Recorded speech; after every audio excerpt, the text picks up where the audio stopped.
Hola, estudiantes. Today we're taking a look at the numbers 0 through 30. So first off, it's good to know in Voces where to find this. So once you're on the website, if you will click on the directory in the top left-hand corner, make sure you're in chapter 1, and then you can click on Los Números del 0 al 30, and that will take you here. And one awesome thing about Voces is that you can click on the audios next to the numbers and it will pronounce the word for you. Cero, So that is pretty great. If you're ever working on any of your vocabulary throughout, you can always click on those and you'll never be unsure of how to say anything. So let's get into it. So step number 1 is pretty straightforward. If you already know those numbers, wonderful, you're ahead of the game. But if not, all you need to do to work on those is just start counting in Spanish instead of in English. Or if you see a phone number on a billboard, see if you can say it out loud in Spanish. So that's the first step. I highly encourage that you work on those first. And then once you get to step 2, you're going to start seeing a little bit of a pattern. So for 11, 11, 12, 13, 14, 15, you notice all of those end in CE. As far as recognizing those, it's fairly simple. Once looks like once, it makes sense that it would have a 1 in it.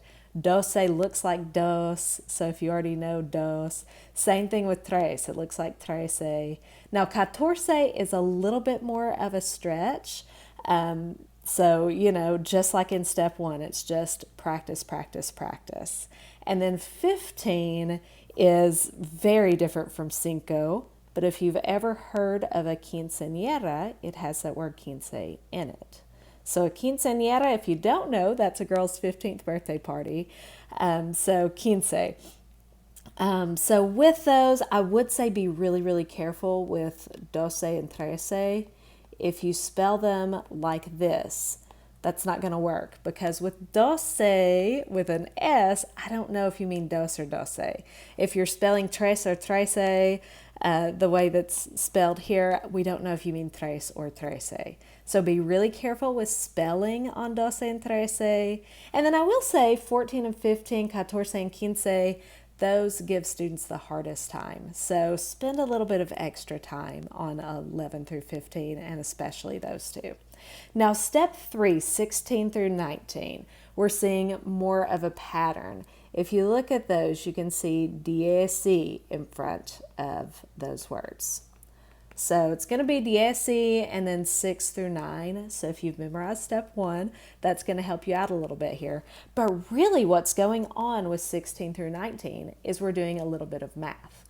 So if you want to add 10 plus 6 in Spanish, we've seen 10 is diez.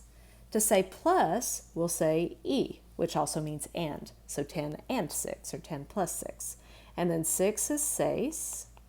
And then if I want to say equals, I can say son. And then if we go back up to our list, we can see 16 is dieciséis there. So dieciséis, that should sound familiar, because all we did was take 10 and 6, squished it together into one nice long word, cleaned up the spelling just a bit. There's some spelling things that you guys will be learning about in Spanish 1. We added an accent on the E that's part of that. So let's try one more. If we want to say 18, 18 equals 10 plus 8. So diez is 10, y ocho. We're going to put that into one nice long word, dieciocho. All right, so that is step number 3. And then when we get to step number 4, we're going to memorize 20, we're going to memorize 30, 20 and 30. But for 21 through 29, we're going to have another little pattern. You'll notice all of those start with 20, with an I instead of an E. But we're doing the same thing that we did with those upper teens. If I want to say 23, then I'm going to say 20 plus 3, and then I'll end up changing the spelling just a bit.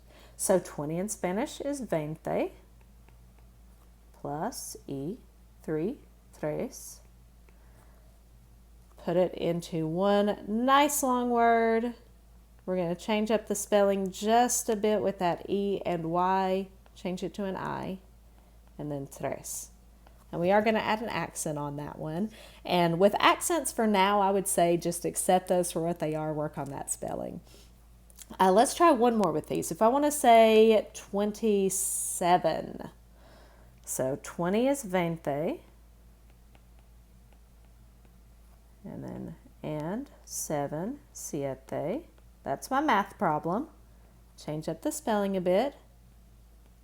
Change that E and Y to an I. And then siete. And that's it. That is the pattern. So again, with your steps, I would say work on one thing at a time. 3 and 4 kind of go together. I think once you understand that math concept, that is pretty straightforward once you get it. Now let's talk about a question that is going to come up. In Spanish 1, we're all about talking about ourselves, asking, hey, what about you? So we have this first question here with numbers, ¿cuántos años tienes? So ¿cuántos? It's a good interrogative word to know. It means how many. And then años is years. That's related to that word quinceañera. And then tienes means you have. So what we're asking here is how many years do you have? And then of course we're going to need to translate that into something that makes sense in English if we're translating. So we would translate that as how old are you? So then to answer that, because we're saying how many years do you have, we're going to answer with tango, which means I have, and then our number, and then we've seen that años means years. And again, we would translate that as I am however many years old. So let's try this out. If I'm 15 years old,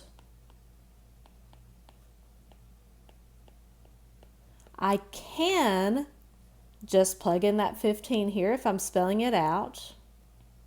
Just like this, tango, and then I can put my numeral in there, and then años. But we've got to make sure we know how to say 15. If I say tango 15 años, I'm not speaking Spanish. This is like if you're speaking to somebody in English and they put the French number for 15. You don't know that number because you're speaking English. So we want to know that the word for 15 is quince, tango quince años. So that's it. Those are the numbers. So again with the steps, step 1, work on 0 through 10. Step 2, 11 through 15, ending in CE. Step 3 is 16 through 19, starting with dieci. And then step 4, 20 through 30, starting with 20. Hasta luego.